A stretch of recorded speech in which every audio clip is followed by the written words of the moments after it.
Ya, hola, esto es La Mágica Historia. Sigamos con el buen Jesús. Sigamos conociendo a Jesús. ¿A Jesús? No, no, no, no, no. Por favor, no se confunda. Estos videos no son para conocer a Jesús. Estos videos son para entender la posición política en que la gente de ese tiempo colocaba a Jesús. Cómo lo veían políticamente y cómo lo ven hasta hoy día, cómo el poder ve hasta hoy día a Jesús. Ese es el tema de estos videos. No, yo no busco hacer una imagen de Jesús como el personaje religioso. Eso no me toca tocarlo a mí. Ni tampoco busco eh, bueno, hay que seguir justificando las cosas, sí. Ustedes se van a dar cuenta a medida que vayamos avanzando, se van a ir dando cuenta de hacia dónde va el asunto, ¿ok? Bueno, en el video pasado dijimos que había un periodo de tiempo que los judíos han eliminado de la historia bíblica y de la historia general de Israel y de los judíos. Y que este periodo de tiempo tendría algo que ver con Jesús. Y que lo más probable es que por eso se haya censurado este periodo de tiempo. ¿Ok? Muy bien. El tema es que vamos a ver eso, pero primero tenemos que ver otras cosas para poder entender esta idea. Para poder entender esta idea. No crean que lo hago de pesado nomás. ¿Ok? En el video pasado me dejaron un comentario. Me dejaron un comentario. Creo que de dos cosas. De dos cosas de las que hablamos. Primero, el tema este que yo mencioné del Jesús LGTB, ¿cierto? Esta nueva teoría, ¿cierto? Y que yo la mencioné para dar un ejemplo de hasta dónde se pueden hacer teorías acerca del personaje del buen Jesús. ¿Ok? Hasta decir que Jesús era maricón. ¿Me entienden? Las cosas por su nombre. Lo dije en ese contexto. ¿Ah? Pero de todas maneras no está de más hacer un comentario acerca de ese asunto, ya que me indicaron, bueno, un ejemplo, ¿cierto?, de un personaje que se podía interpretar como que era homosexual en la Biblia. Claro, claro, y no es el único. Hay varios personajes que se pueden interpretar como homosexuales en la Biblia. No voy a nombrar ninguno porque no quiero ofender a nadie con este asunto, porque se puede insinuar, porque la Biblia no dice directamente este personaje era homosexual, pero sí indican algunas cosas, ¿me entienden? El punto es que es absolutamente normal que en una historia tan larga aparezcan algunos personajes con esta tendencia. Es lo normal en el ser humano. La homosexualidad en un porcentaje muy bajo de personas es algo absolutamente normal en el ser humano y en nuestra sociedad. ¿Ok? Lo que no es normal es la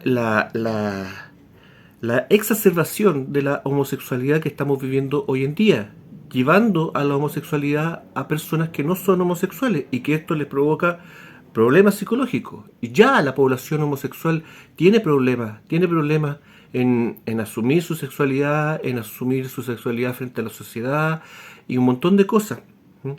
La población homosexual debe recibir ayuda psicológica, no porque estén enfermos, sino porque su condición de homosexual implica un montón de cosas.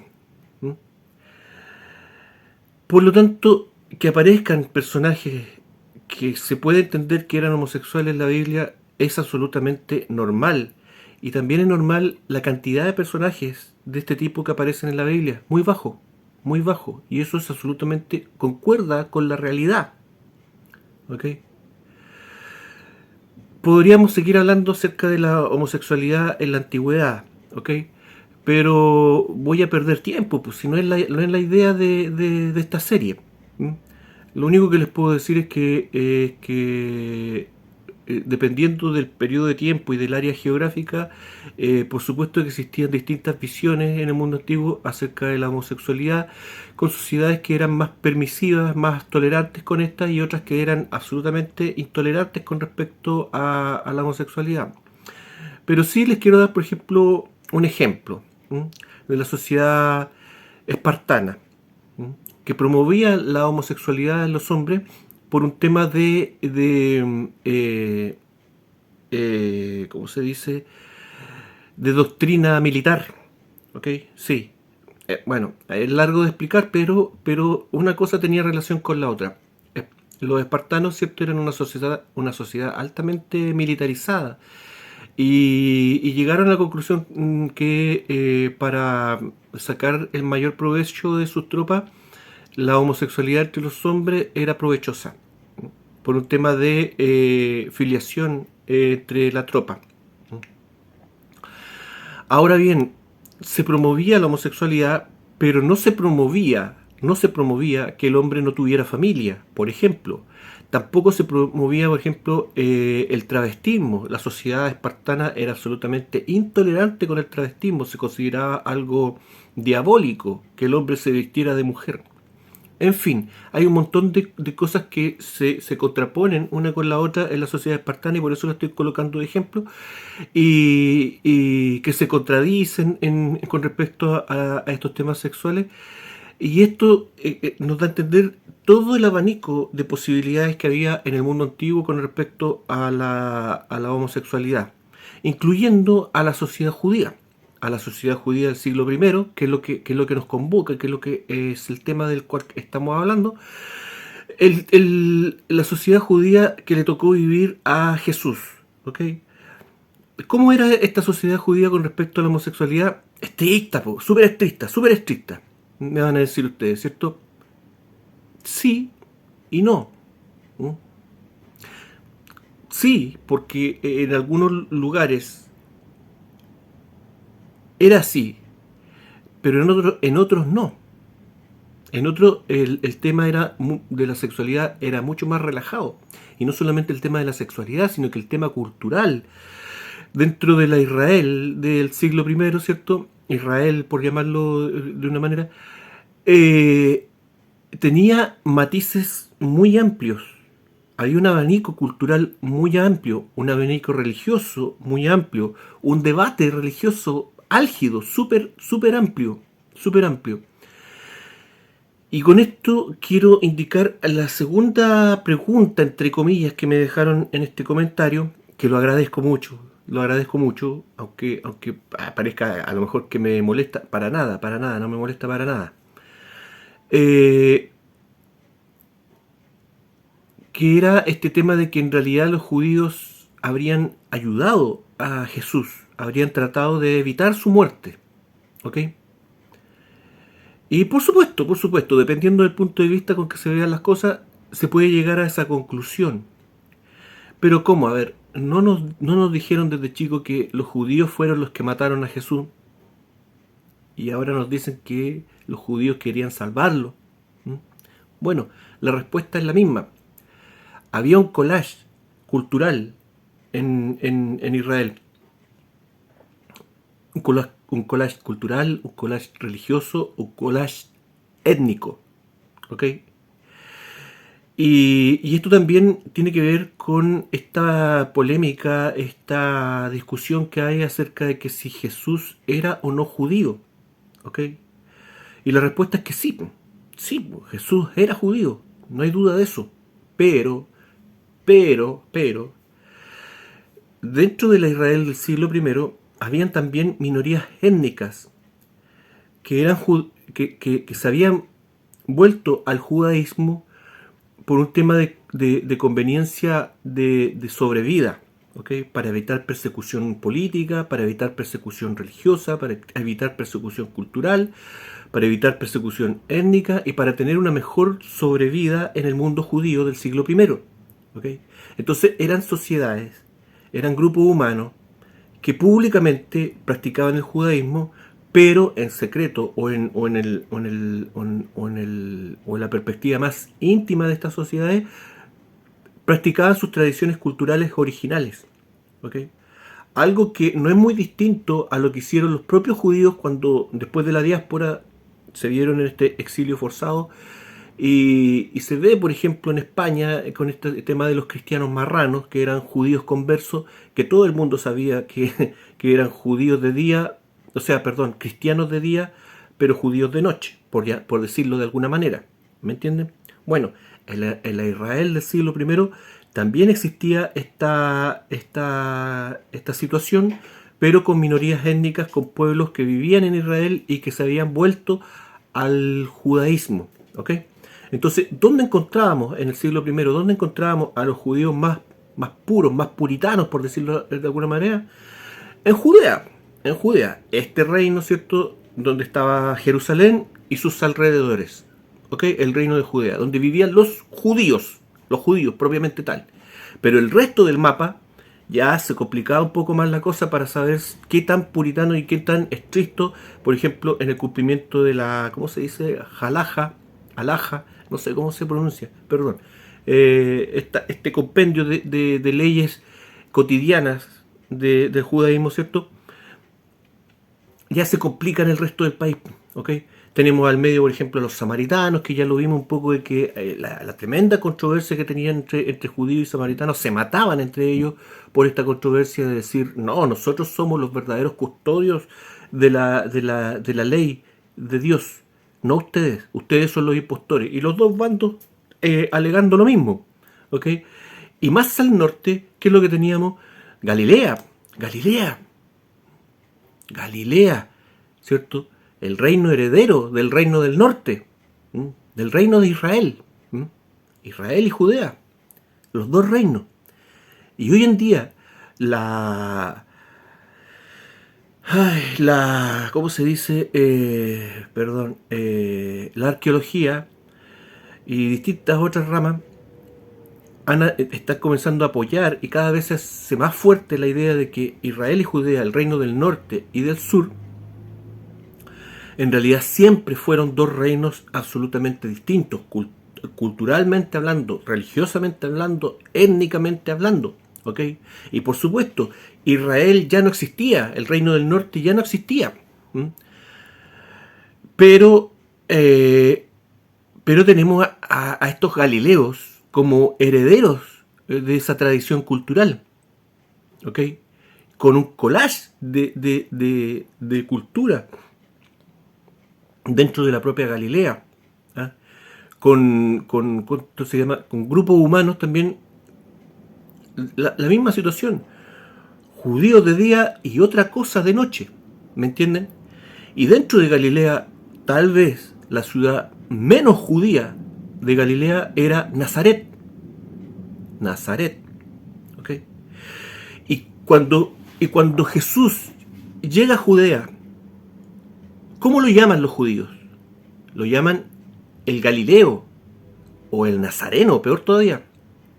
¿Qué es lo que dicen cuando Juan el Bautista comienza a promover a Jesús? ¿Qué es lo que dice la gente de él? Apareció el mero, apareció el que estábamos esperando, el que estábamos esperando. Siempre esos diálogos que se pueden leer entre líneas, en secreto, vamos a ver por qué. Apareció, ya, ¿quién es? Jesús. ¿Y de dónde es? De Nazaret. ¿Y qué bueno puede salir de Nazaret? Esa era la respuesta que daban. Porque ahí vivían los nazarenos. O sea, ya, no vamos a entrar en detalles porque esto tiene que ver también con un poco con la historia mítica, entre comillas.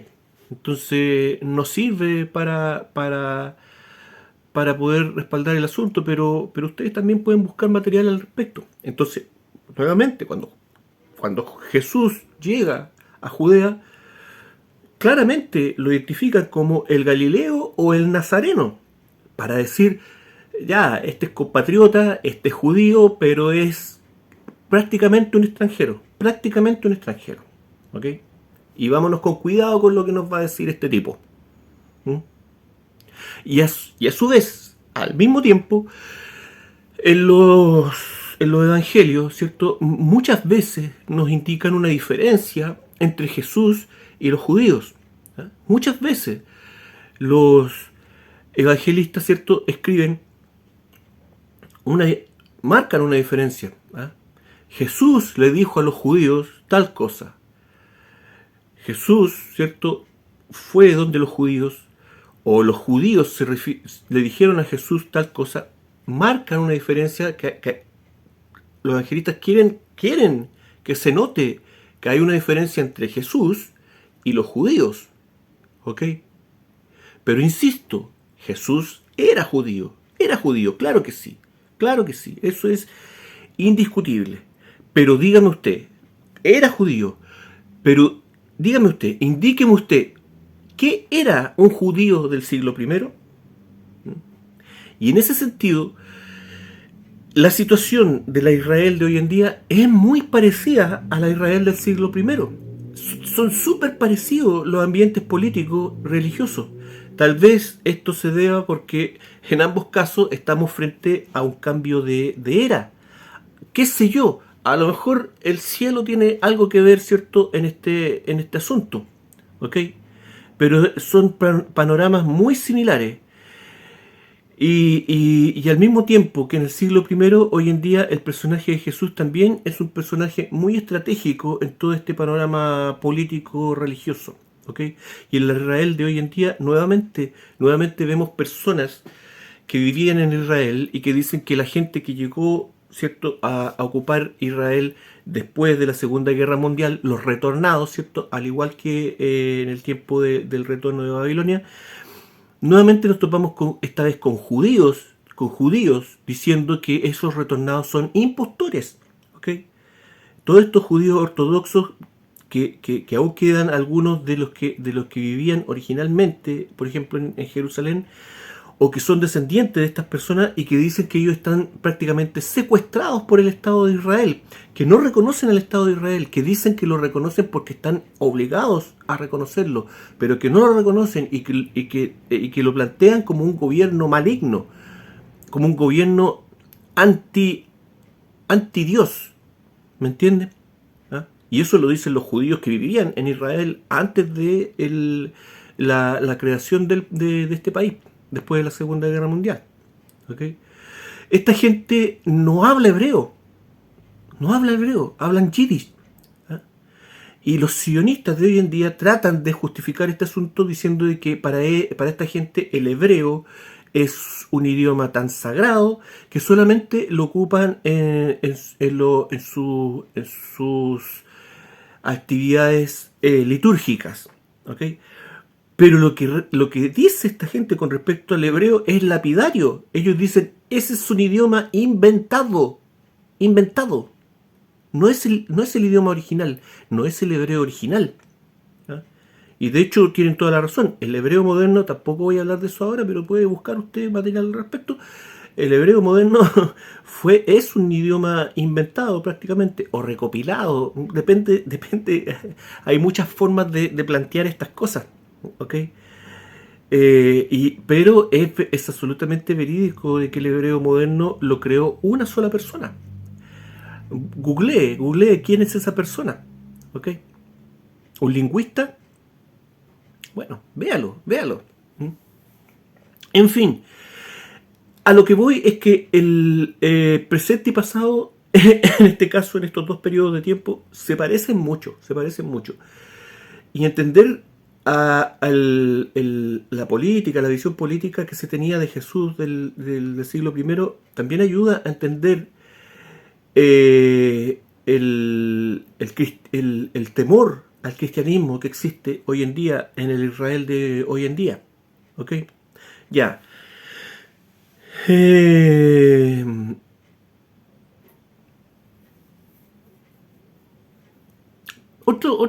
Por ejemplo, se me está viniendo a la cabeza otro tema que nos da una pista con respecto a esta misma situación es cuando en los evangelios se indica que Juan el Bautista, ¿dónde predicaba? Es decir, en el desierto, sí, pero aparte hay otra indicación de dónde predicaba Juan el Bautista. Dice, ¿cierto?, al otro lado del Jordán. Así dicen los evangelios.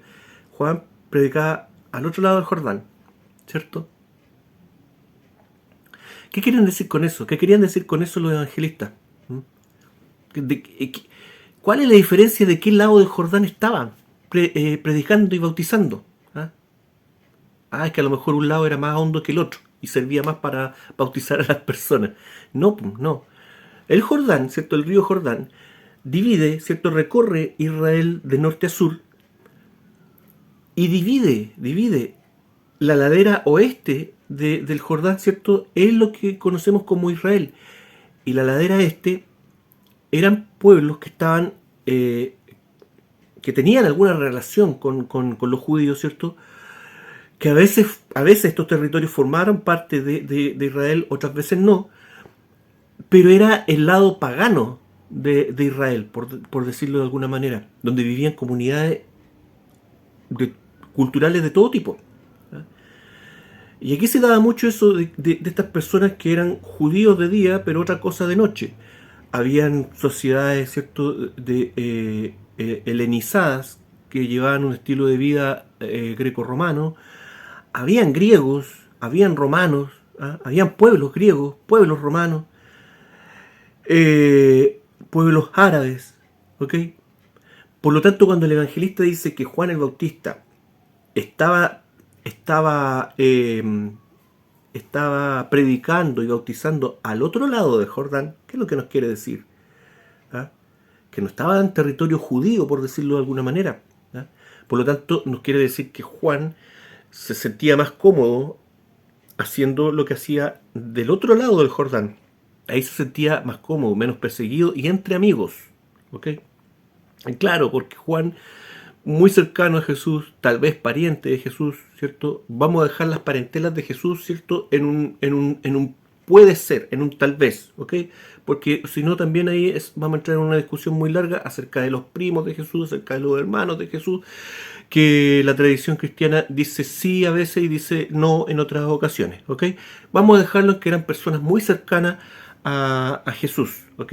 Entonces, y Juan el Bautista, una de las personas más cercanas a Jesús, ¿ok? Y se sentía, ¿dónde se sentía más cómodo? En el territorio menos judío de Israel. ¿Y qué es lo que pasa? Que ¿quién llega a hablar con Juan al otro lado del Jordán? Los fariseos llegan a buscarlo. ¿Ah? ¿Y cuál es el diálogo que tienen con Juan? Está pero absolutamente claro en los evangelios. ¿Ok? Van los fariseos, cruzan el Jordán a territorio, prácticamente a territorio enemigo, por decirlo de alguna manera. A todo esto, ¿quién eran los fariseos? Los fariseos eran un grupo, ¿cierto? El grupo que acaparaba más poder político dentro de la sociedad judía de ese tiempo y que tenían acaparado también el poder judicial, ¿cierto? Por decirlo de alguna manera, e implantaban la ley divina, ¿ok? ¿Ok?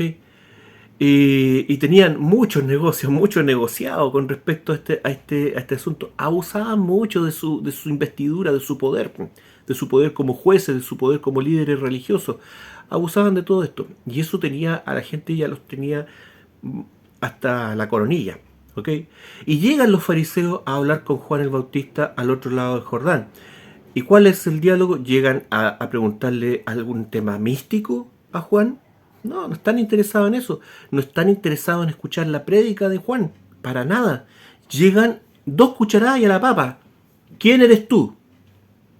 Y Juan, no, yo soy una voz que clama en el desierto. ¿Tú eres Elías? No, no, no, no. ¿Tú eres el Mesías? No, no, no, no, no. Y Juan le da toda la explicación de que él simplemente es un anunciador, un publicista, el que viene, ¿cierto?, adelante de la fila anunciando quién viene detrás. ¿Ok? Y aquí vemos estas dos cosas. Primero, que los fariseos no se andaban con rodeo. Iban a preguntar lo que les interesaba. ¿Y por qué les interesaba tanto esto? Ya, lo vamos a ver. Y por otro lado, vemos a Juan, que como pescado, ¿cierto?, como un pescadito, evadiendo todas las preguntas.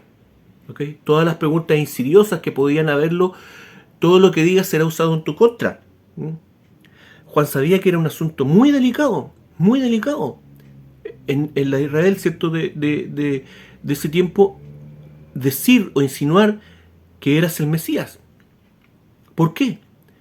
Bueno, porque ya a esa altura ya habían habido varios candidatos a Mesías y todos habían tenido, y después también hubo otros cuantos, y todos corrieron la misma suerte.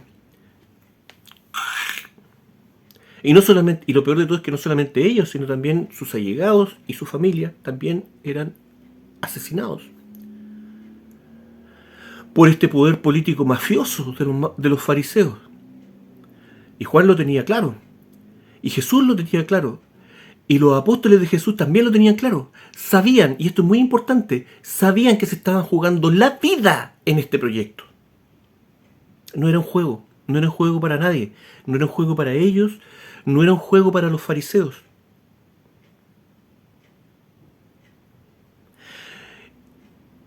Pero a ver, todos los apóstoles, toda la gente que rodeaba a Jesús, ¿estaban claros de que Jesús era el Mesías? No, no puedo afirmar eso. Seguramente nos faltaba por ahí el Esteban, que estaba por ahí metido entre medio de algo y realmente no sabía dónde estaba parado. Pero la mayoría sí, la mayoría sí. Jesús lo sabía, porque muchas veces se dice que Jesús nunca decía que él era el Mesías directamente, lo insinuaba. ¿Y cómo le iba cuando lo insinuaba?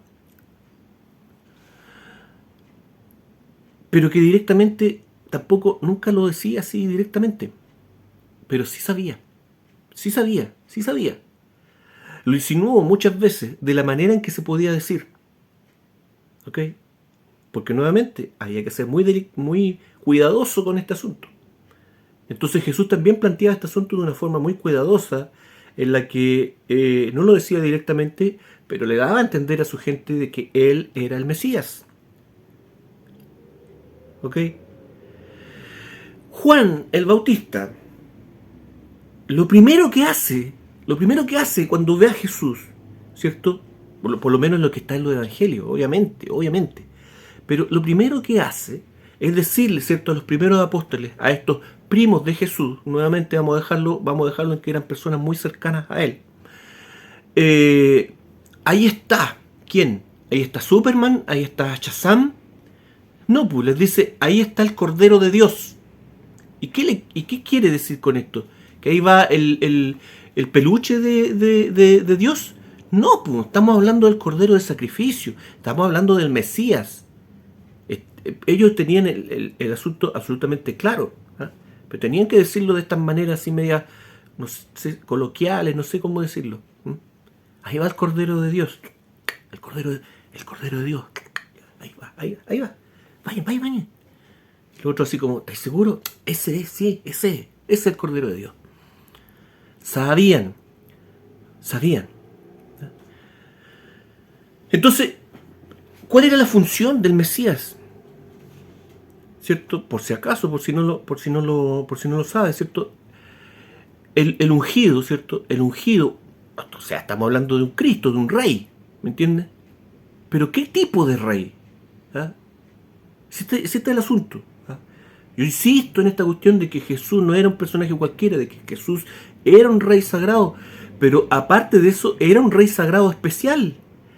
Era un Cristo, un Mesías. Es decir, un rey de sacrificio, un rey para ser sacrificado. Y así otorgar el perdón, la propiciación divina de más alto rango. ¿Me entienden? Porque mientras más alto, mientras más puro, mientras más alto a nivel moral, espiritual, incluso económico, sea el sacrificio, ¿cierto? En Israel de ese tiempo se podían sacrificar palomas, pero también se podían sacrificar otro tipo de cosas más puras todavía. Y cuando estamos hablando del Mesías, pero lo puro de lo puro. Para poder obtener un beneficio aún mayor de este sacrificio. Lo estoy diciendo como lo veía la gente de ese tiempo. El Mesías, ¿cierto? ¿Ah? El Mesías de Israel. Pero en el caso de Jesús,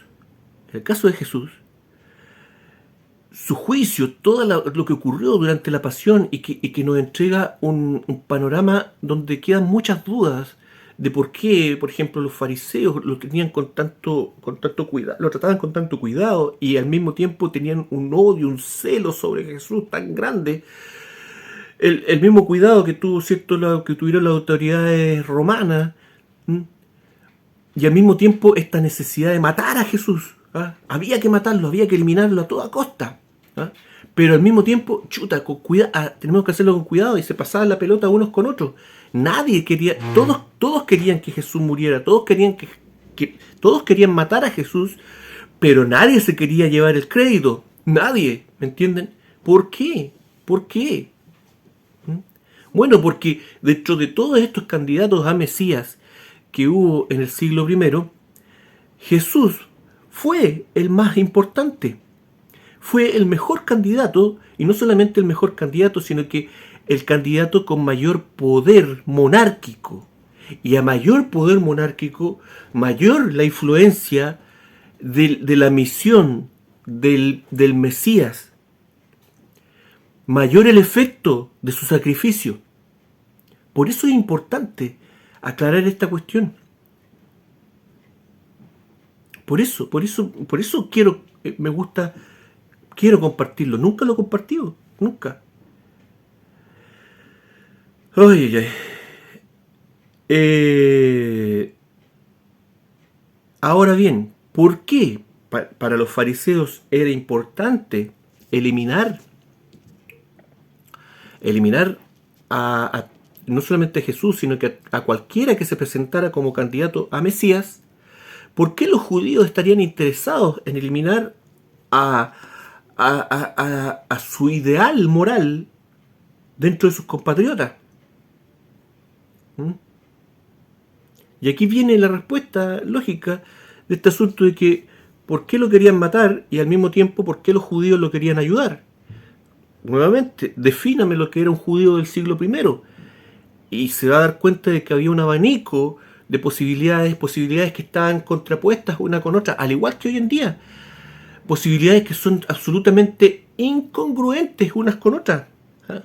Vaya a Israel y va a ver que los judíos sionistas no se meten a ciertos barrios ortodoxos porque simplemente agua y aceite no se juntan. Y todos son judíos. Lo mismo ocurría en el siglo I. Y por ende se entiende que algunos judíos quisieran ayudar y quisieran salvar a Jesús, pero a toda costa, y otros lo quisieran eliminar a toda costa. ¿Ok? Ahora, la razón de los fariseos para hacer esto, y me quedo sin aire, era porque si aparecía el Mesías en Israel, ellos inmediatamente perdían todo su poder político y junto con su poder político, su poder económico. Ya llevaban algunos años usufructuando abusando de su poder religioso, abusando de su poder judicial, abusando del pueblo, hinchando, inflando, ¿cierto? Así como lo hace la banca hoy en día con nosotros, inflando los precios de muchas cosas, sacando provecho, haciendo negociado con muchas cosas, ¿cierto? Y esto es lo que Jesús refleja al llegar al templo, ¿cierto? Y para darse su numerito, ¿cierto? De salirse de madre y dejar pero la cagada en el templo, soltando los animales, agarrando aguascazos a los vendedores y a los recaudadores de impuestos, a la banca de ese tiempo, la banca literalmente. Y ahí vemos otra cosa. ¿Cuál fue la consecuencia que tuvo Jesús después de hacer esto? Ninguna. A pesar de que hay algunos que dicen que fue por este hecho que finalmente pudieron encarcelarlo. Pero directamente en el momento nadie lo apresó por eso. Hizo lo que quiso. Y nadie lo tomó preso. Ni siquiera los romanos que estaban ahí. ¿Ok? ¿Por qué? Bueno, nuevamente, porque Jesús no era el pelagato que nos muestran en las películas. Y eso lo sabían todos. Se veía, era visible en su ropa, en sus características, en su pelo largo, bien cuidado. Pero aparte de eso, habían personas que sabían quién era este nazareno. Y sabían que no era un personaje que se podía llegar, tomar, encarcelar y matar así como así nomás.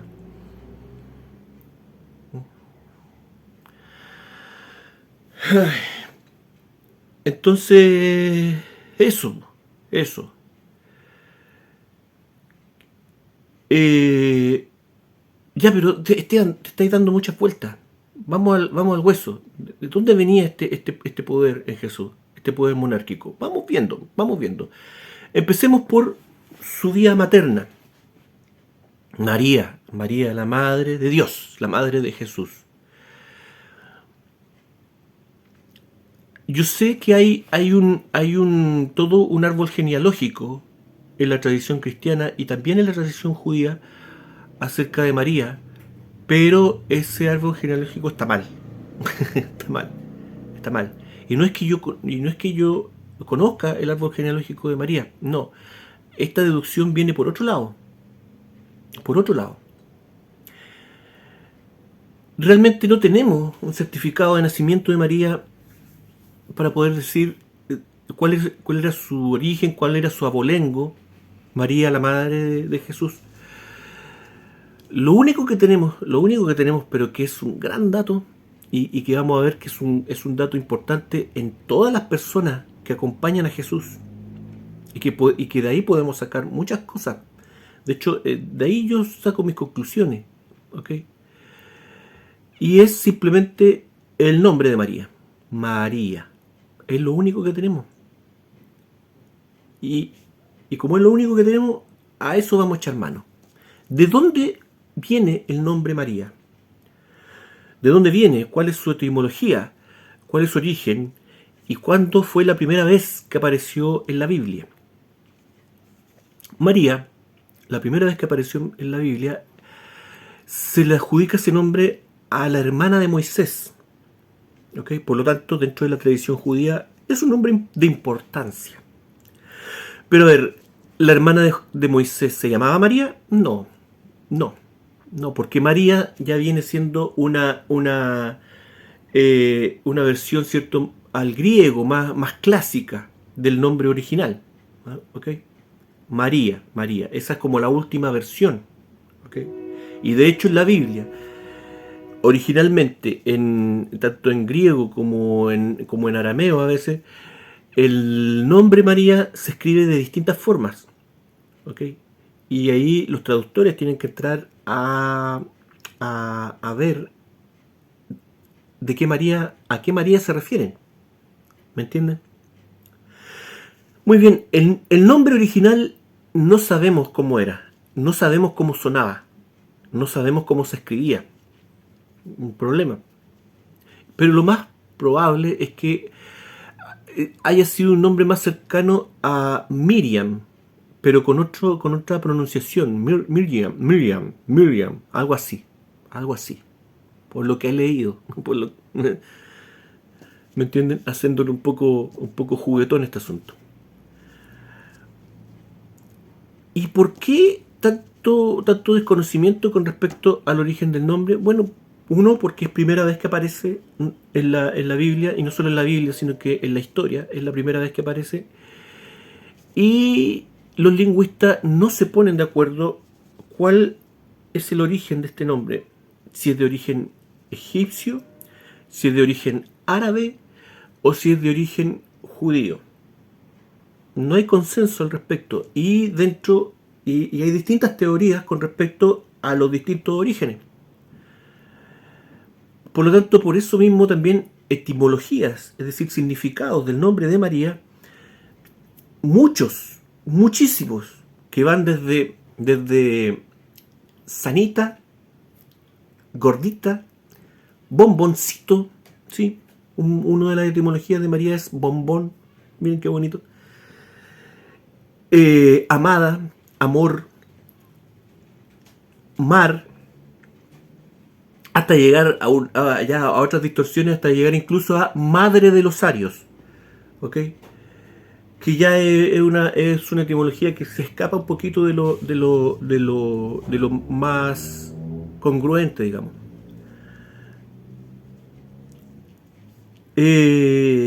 yo leí algunos estudios que hay con respecto a la etimología, estudios que hay con respecto a la etimología del nombre de María. Y bueno, me leí una vez uno que no recuerdo de dónde lo saqué ni cómo llegué a él, pero bueno, si usted googlea seguramente va a llegar a más de alguno también bueno, que era bastante bueno, pero lo malo es que era muy técnico y no explicaba, ¿me entienden? Era como un estudio hecho para lingüistas, ¿me entienden? No para personas comunes y corrientes como uno. Por lo tanto, colocaban los términos y no los explicaban, qué sé yo, se escribe de esta manera y a veces se escribe de esta otra manera, por decir un ejemplo, pero no te decían nada, ¿me entienden? No te lo explican con manzanita. Bueno, pero el tema es que ese fue el mejor estudio que encontré yo, porque fue el que me abrió, me encendió más lucecitas al respecto del nombre María. ¿Ok? Este estudio descartaba algunas etimologías que ya se alejaban un poco de lo que lingüísticamente hablando es más coherente. Y se aproximaba al término amar. Amar. ¿Ok? Pero llegaban a la conclusión de que ahí había un juego de palabras. Un juego de palabras con raíces de distintas palabras. ¿Ok? Y finalmente, la mejor etimología que encontraban aquí en este asunto era amada de Amón. Amada de Amón. ¿Ok?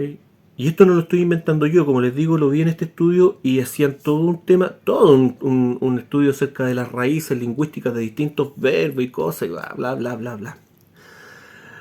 Y la mejor opción, el mejor candidato al que llegaban era este, amada de Amón. ¿Ok? Y a partir de esto, incluso este estudio decía y comenzaba a elucubrar también cosas con respecto al tetragamatrón. ¿Ok? E insinuaban que el tetragamatrón, es decir, el nombre de Dios, ¿cierto? Estas cuatro letras, que suena feo estas cuatro letras, que sirve para indicar el nombre de Dios y que se considera que el mejor candidato de interpretación del tetragamatrón sería, cierto, Yahvé. ¿Mm? Yo sé que hay discusiones pero enormes con respecto a esta cuestión, pero dejémoslo en eso. Decía este asunto de que posiblemente el tetragrammaton era una versión al hebreo del término Amón. ¿Ok? Pero a ver, ¿qué estáis diciendo, hombre? Estáis diciendo entonces de que la religión judía y por lo tanto la base del cristianismo y del mundo musulmán y un montón de cosas, en realidad es un culto a Amón, al mero mero, al cachugo, al malo, a la versión oscura al mal. ¿Qué estáis diciendo? Y la hermana de Moisés se llamaba la amada de Amón, la amada del cole flecha. No, espérense, pues se pone mejor todavía esta cuestión. Porque no es la única, en la Biblia aparecen varias formas de llamar a Dios, y no es la única forma, y ya lo hemos visto en otros videos antes, ¿cierto? De que no es la única forma, término, para llamar a Dios, que no sería, dejémoslo siempre en la duda de esto, que no sería judío, que no sería hebreo, ¿cierto? Mencionamos, ¿cierto? Este tema del término él y todas sus variedades, ¿cierto? Él, Elohim, en fin. Sí, adelante. Y que provenía del dios él, cananeo, de Canaán, ¿cierto? Bueno, también hay otra versión menos conocida dentro de los nombres de Dios o dentro de las formas para indicar a Dios. Hay un término que se llama Reshef. Reshef, ¿ok? Pero este no sería en la Biblia, no sería directamente un nombre de Dios, sino que lo colocan como una característica de Dios, como una personalidad de Dios. Pero también es una forma de indicar a Dios, ¿me entienden? Y Reshef también era un dios.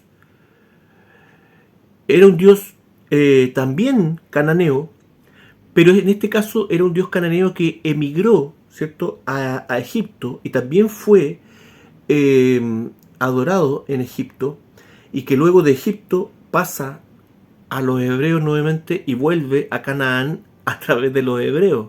¿ok? Y esta vez convertido como una personalidad de Dios, ¿ok? Reshef, un término que no tiene traducción en hebreo y que es la versión literal del nombre de este Dios, ¿ok? Un Dios de la muerte, el ángel de la muerte, para ser más preciso. Tenemos otro tema al respecto.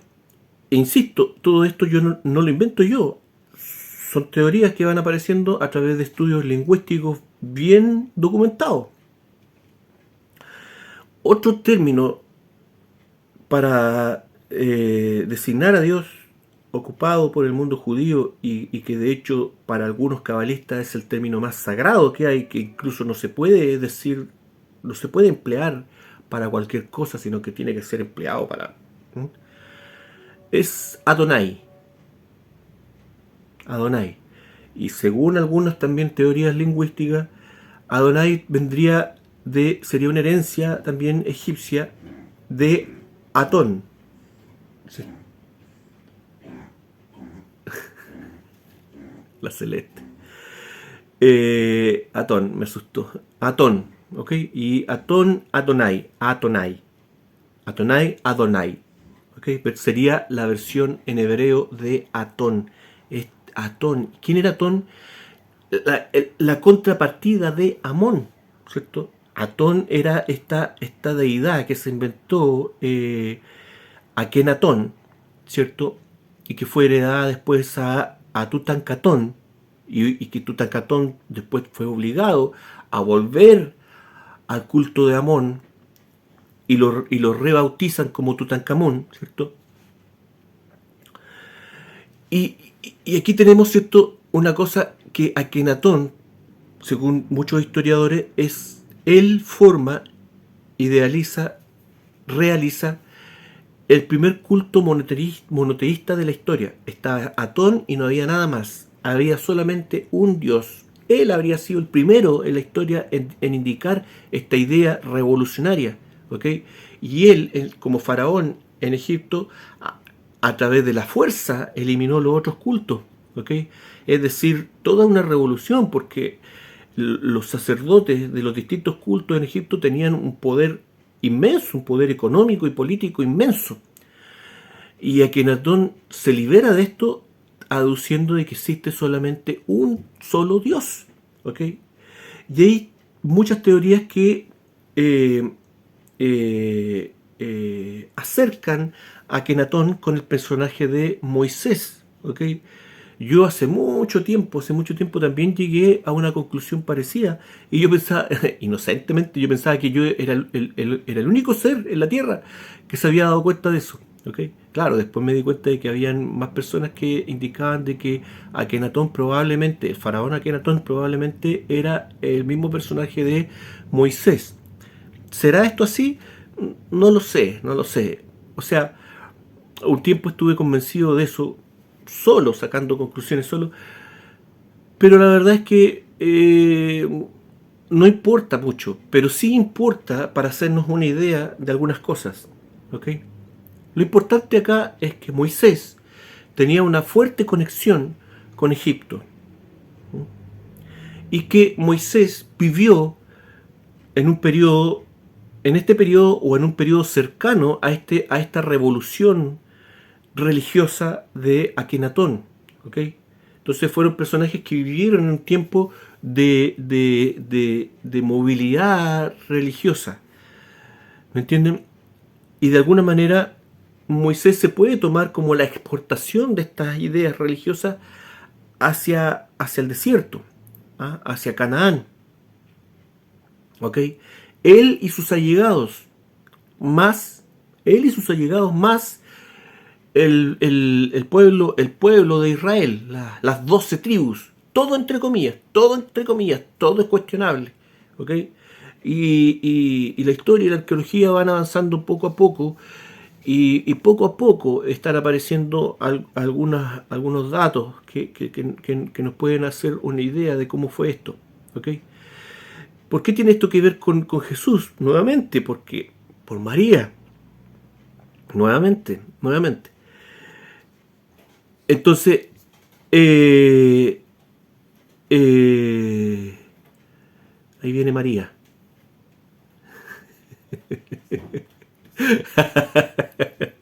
Me retan.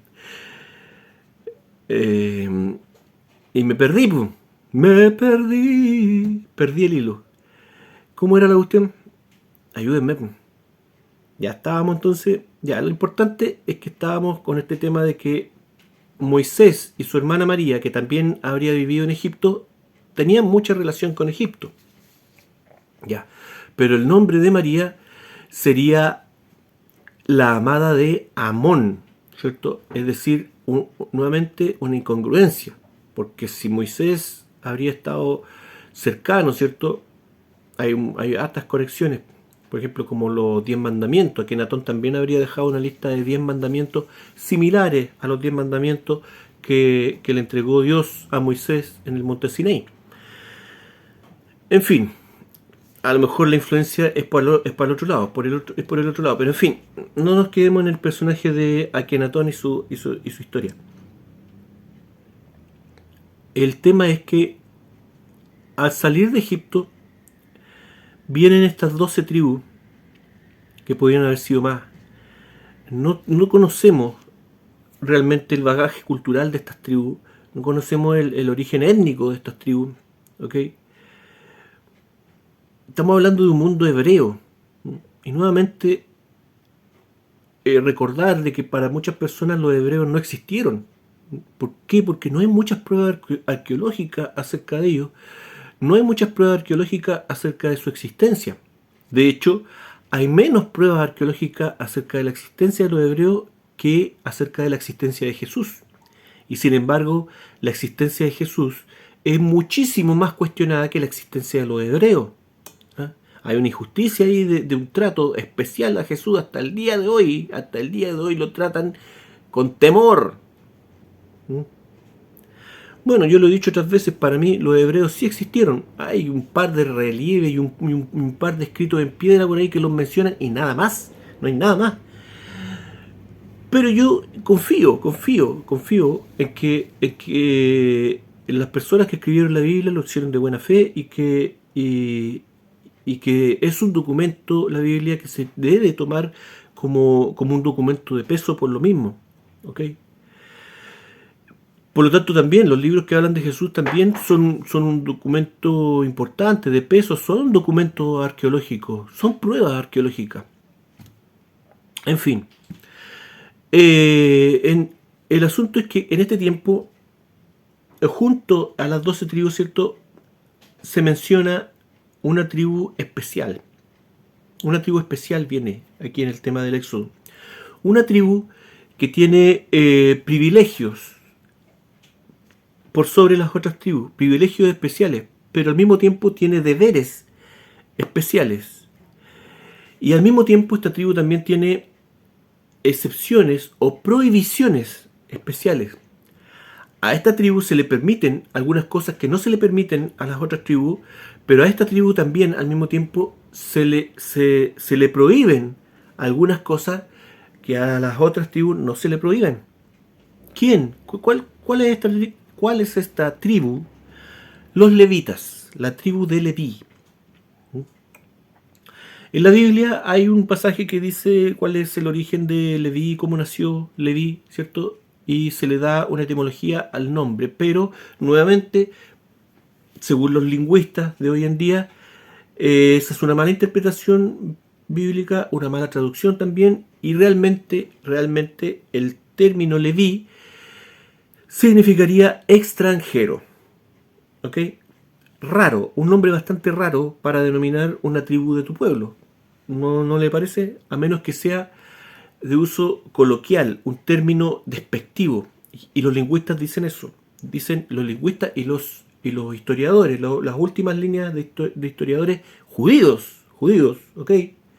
Para que no digan que esto me lo estoy inventando sacando fuentes satánicas para desprestigiar a la Biblia, qué sé yo. No, esto proviene de los mismos académicos del mundo académico judío, que dice que el término levita era un término peyorativo.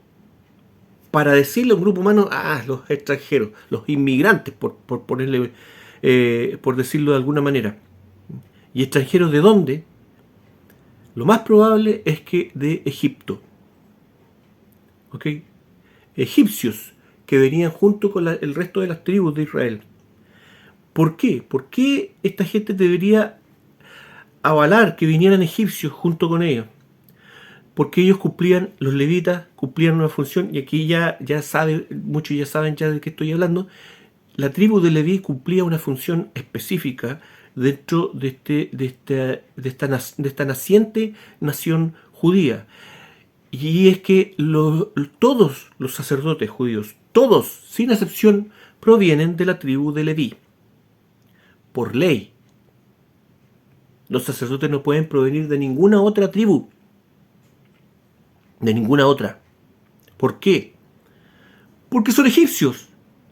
Porque son egipcios, y no solamente cualquier egipcio, son egipcios especiales. Son sacerdotes o familiares de sacerdotes de Egipto. Hay una historia bien bonita con respecto a esto. Hay un par de historiadores bastante antiguos que mencionan, y esto se utiliza como prueba de la veracidad del Éxodo, que mencionan una revolución de algunos sacerdotes egipcios en ese tiempo y un exilio de estos sacerdotes. Entonces se asocia a estos sacerdotes egipcios a esta salida de los hebreos de Egipto. Y lo más probable es que haya sido así, que hayan salido todos juntos y que los levitas hayan robado algunos utensilios especiales desde Egipto. Por algo el faraón, después de que se fueron los hebreos, dijo, ya, por fin me libré de estos hueones. Y de repente dijo, Houston, tenemos un problema, se llevaron el arca. Se llevaron el arca. El centro de poder religioso de Egipto. Había que perseguirlos. No. Vamos a buscarla. Y ahí, bueno, Moisés abrió las aguas, quedó la escoba y qué sé yo. ¿Okay? Pero ese es el asunto. Los levitas, ¿cierto?, se roban estos utensilios y se roban también el conocimiento. Y eso es lo otro que el faraón seguramente trató de impedir. Se le iba el conocimiento ritual, del ritualismo. ¿De cuál ritualismo? Eran sacerdotes. Lo dijimos creo que lo dijimos en el video pasado, ¿cierto? Los sacerdotes, los hombres que están para hacer paño de lágrimas de las personas, no. Las personas que custodian todo lo sagrado, los apartados para Dios. ¿Para qué? Para unir al cielo con la tierra, para unir al hombre con la divinidad. Eso eran los levitas. Y por eso ellos tenían el derecho exclusivo del sacerdocio en Israel. ¿Okay? Por eso les decía que era importante saber que había una diferencia. ¿Okay? Porque todos los sacerdotes de Israel eran levitas. Todos los sacerdotes de Israel eran de esta tribu de extranjeros. Y esto no lo digo yo, e insisto, esto está avalado, dije que no iba a colocar imágenes, pero esto está avalado con la arqueología, que ha encontrado utensilios de levitas, y son utensilios egipcios, ¿ok? Escritos con jeroglíficos, anillos que se usaban de forma ritual, como sellos, con jeroglíficos, y un montón de otros utensilios que son de uso exclusivo del ritualismo egipcio y que estaban en el templo de Salomón. El templo de Salomón también fue levantado con un manual, una maqueta que ya se empleaba tanto en Egipto como en otras partes del mundo. ¿Okay? Al sur de España hay templos gemelos del templo de Salomón. Lo mismo en Turquía, lo mismo en Siria. ¿Ah? Era un esquema que se repetía. ¿Ah? Y en estos templos siempre se encuentran también utensilios egipcios. Y el templo de Salomón no era la excepción. Hay reconstrucciones en 3D, aquí mismo en YouTube, de organizaciones religiosas, pero que se basan en la Biblia para reconstruir el templo de Salomón. Y hay algunas que se saltan esto, pero los más rigurosos, las instituciones religiosas más rigurosas, haciendo las reconstrucciones más rigurosas, siempre agregan estos utensilios exclusivamente egipcios dentro del templo de Salomón. ¿Ok? Y Moisés se dice, ¿cierto? Se supone que estaba cercano a esta gente. Si bien a lo mejor Moisés no era un levita, o a lo mejor sí, no lo sabemos, pero sí, Moisés era una persona muy cercana al mundo egipcio. Según, hablemos solamente con lo que dice la Biblia nos plantea un personaje que estuvo en un altísimo nivel en el mundo egipcio, que conocía los secretos, el ritualismo, la política, todo con respecto a Egipto. Por lo tanto, no es descabellado que si Moisés sale de Egipto con este pueblo de hebreos, diga, oh, me voy a llevar a estos personajes, también pueden ser de utilidad. Si es que él mismo no era un sumo sacerdote en Egipto. ¿Okay? Algo que plantean algunas personas, pero que seguramente no tiene suficiente respaldo como para que lo tomen todo en cuenta. ¿Okay? Simplemente estoy planteando un panorama. ¿Okay? Pero sí les puedo asegurar de que las últimas tendencias de estudio cada vez van apoyando mucho más de cuando yo empecé a interesarme en este asunto. Hoy en día estas teorías están mucho mejor documentadas, este tema de que la tribu de Leví realmente era una tribu de egipcios, y no de cualquier egipcio, sino que de personas que tenían que ver, que estaban cerca al ritualismo más secreto de Egipto. Y que este ritualismo habría sido la base de la religión hebrea en un comienzo, por lo menos el ritualismo. ¿Okay? También hay una diferencia entre lo que es el ritualismo y lo que es la base teológica. Y con esto quiero volver, se me había olvidado, disculpen. Con esto quiero volver al tema de los nombres de Dios, ¿cierto? Y este tema de que cómo se le puede colocar a Dios estos nombres de dioses paganos. ¿Ok? Les voy a dar mi opinión al respecto, mi opinión personal al respecto. Creo que aquí no hay ningún problema. Al respecto. ¿Por qué? Porque seguramente la gente que escribió el Antiguo Testamento no tenían un término para Dios. De hecho, queda claro en la Biblia que Dios siempre evade decir su nombre. Y las personas, nosotros los seres humanos, cuando tenemos ese problema, tendemos a utilizar palabras que se emplean para algo, para ese propósito o para algo similar, y que son las más recurrentes, lo que tenemos a mano. Empleamos lo que tenemos a mano. Les voy a dar un par de ejemplos para que se entienda la idea. Acá en Chile es muy recurrente que muchas veces a las cosas, a algunos productos, no los llamamos por su nombre, sino que los llamamos por su nombre comercial. Y esto es muy chistoso. Por ejemplo, al papel higiénico no le decimos papel higiénico. Cuando vamos a comprar, véndame papel higiénico, no, decimos véndame Confort, que es una marca de papel higiénico. Pero es la forma culturalmente que hemos escuchado, ¿cierto?, a cómo se refiere el papel higiénico, ¿cierto?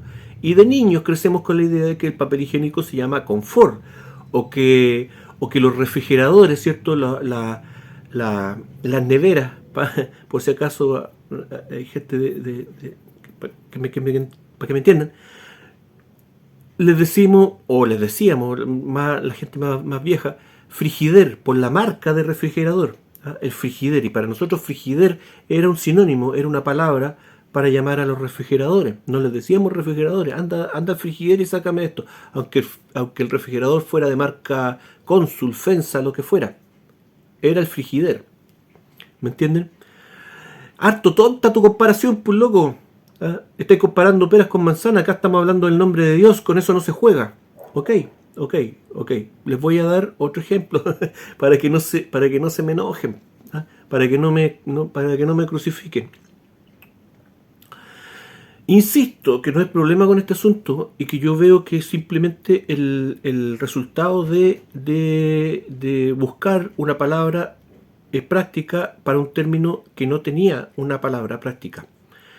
Porque nosotros hacemos exactamente lo mismo hoy en día y no nos damos cuenta, ¿no? Cuando nombramos a Dios, ¿cierto? O cuando escribimos, o si alguien escribe acerca de Dios, nadie se va a aterrar con eso, nadie se va a escandalizar con eso, a pesar que la palabra Dios es una palabra de origen pagano, ¿cierto? De origen griego y anterior a eso de origen indoeuropeo, ¿ok? Y cuando llega a Grecia, se utiliza la palabra para nombrar al rey de los dioses griegos, a Zeus, ¿ok? Es una palabra, una mezcla entre la expresión antigua de querer representar a la luz, a Dios en la luz, y a Zeus, al Zeus griego. Y constantemente utilizamos la palabra Dios y nadie se ofende, nadie se asusta por esa situación, nadie le da un doble sentido. Creo que en este caso ocurre exactamente lo mismo. Creo que las personas que escribieron el Antiguo Testamento simplemente recurrieron a los términos que ellos escuchaban con los que se referían a Dios en el lugar y en el momento que les tocó vivir, ¿ok? Por eso cuando están en Canaán se refieren a Dios como Él o alguna similitud al término Él. Y se ve, aquí lo importante es que se ve una influencia, ¿okay? Así como se ve una influencia, por ejemplo, cuando nosotros, el mismo ejemplo, cuando nosotros decíamos frigider en vez de refrigerador, se ve una influencia cultural, acá también.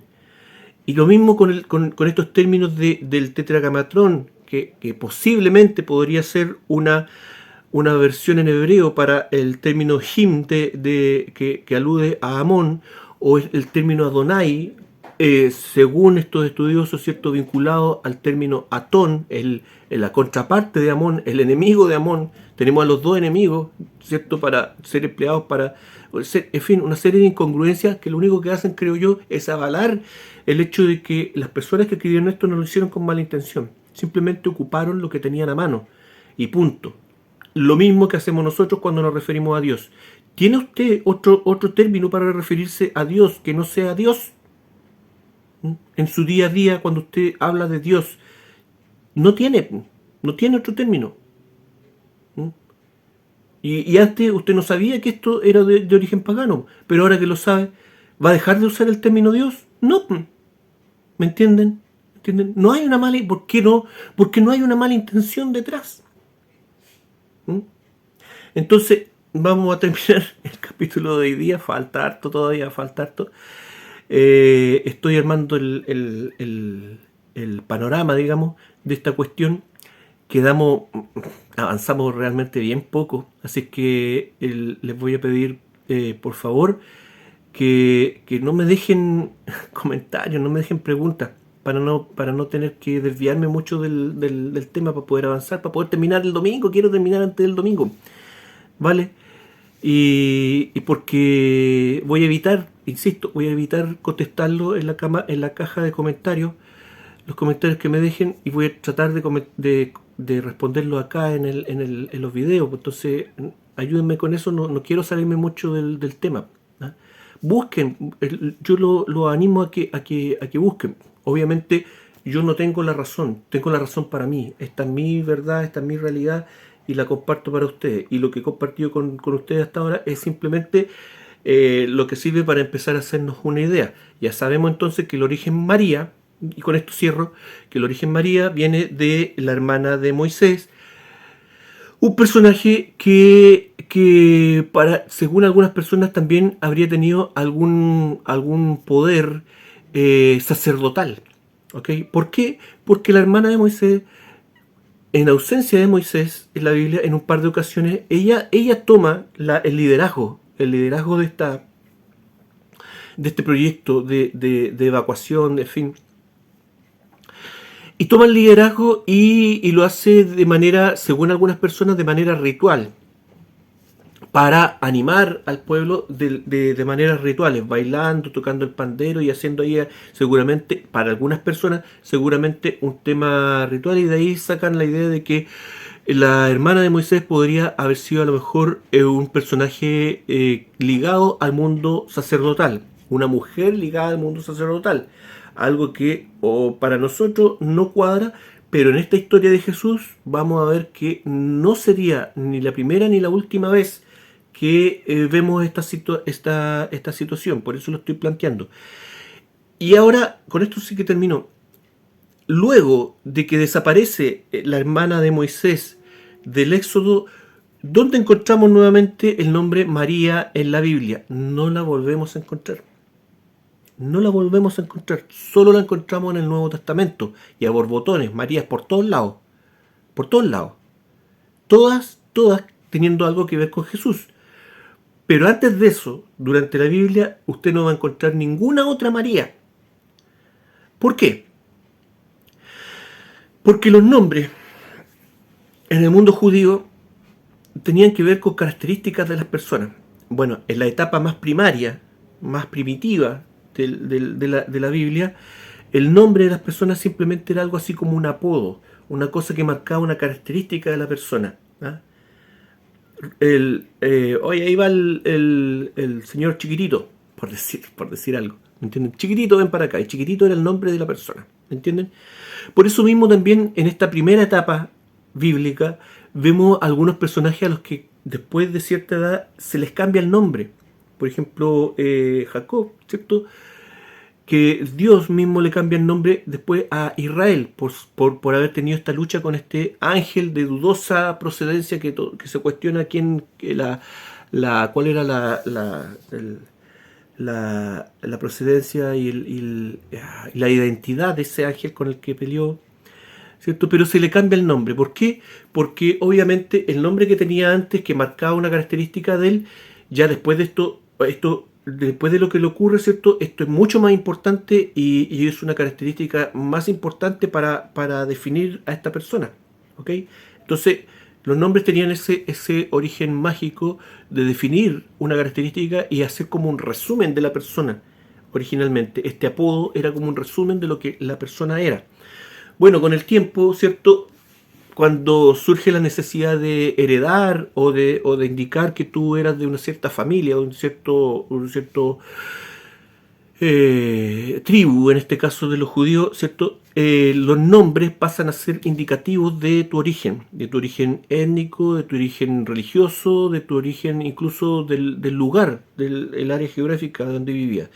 Esto se ve también, por ejemplo, en los romanos, en el mundo romano, donde los nombres también indicaban un poco la procedencia de tu familia. Julio César, de la familia Julia, ¿ok?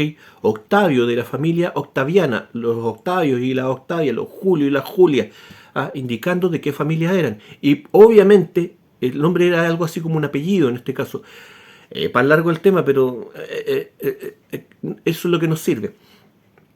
Y obviamente una persona que no perteneciera a esta familia no le iba a poner Julio o Julia a su hija o a su hijo, o Octavia y Octavio, ¿cierto? Porque eran nombres que indicaban una familia, y una familia muy importante, una familia monárquica, ¿ok? Lo mismo ocurría con los judíos. Los judíos después con el tiempo tenían un nombre, tenían un segundo nombre que no era obligatorio y que era como un apodo de la persona, un primer nombre que hacía una indicación acerca de su familia, su tribu, su clan, en fin. Un segundo nombre que indicaba una característica de la persona, un apodo que no era obligatorio, y después venían un par de nombres más que reforzaban la idea de la tribu o la familia de la que provenía esta persona. Entonces teníamos a un Juan Zapatero, por decirlo así, hijo de tal persona, hijo de tal persona. ¿Me entienden? El problema es que en la Biblia no colocan el nombre completo de los personajes, colocan solamente el primer nombre, y a veces el primer nombre y el apodo, Jesús de Nazaret. ¿Me entienden? Entonces no tenemos la información completa, pero así y todo, hay algunos nombres que por la importancia de su familia ya nos basta para saber a qué linaje pertenecían. Y ese es el caso de María. Y es por eso que María, el resto de la Biblia, no se ocupa el nombre María. No aparece ningún otro personaje con el nombre María, salvo en el Nuevo Testamento, donde nuevamente insisto que aparecen las Marías a borbotones, los Judas a borbotones, ¿cierto? Porque todos provenían de una línea monárquica, de una misma línea monárquica. ¿Qué línea monárquica? La vamos a ver en el próximo video. Y vamos a dejar clara toda esta cuestión. Gracias, espero que les haya gustado el asunto. Gracias, que estén todos bien, cuídense mucho. Un abrazo, de verdad. Que estén todos bien.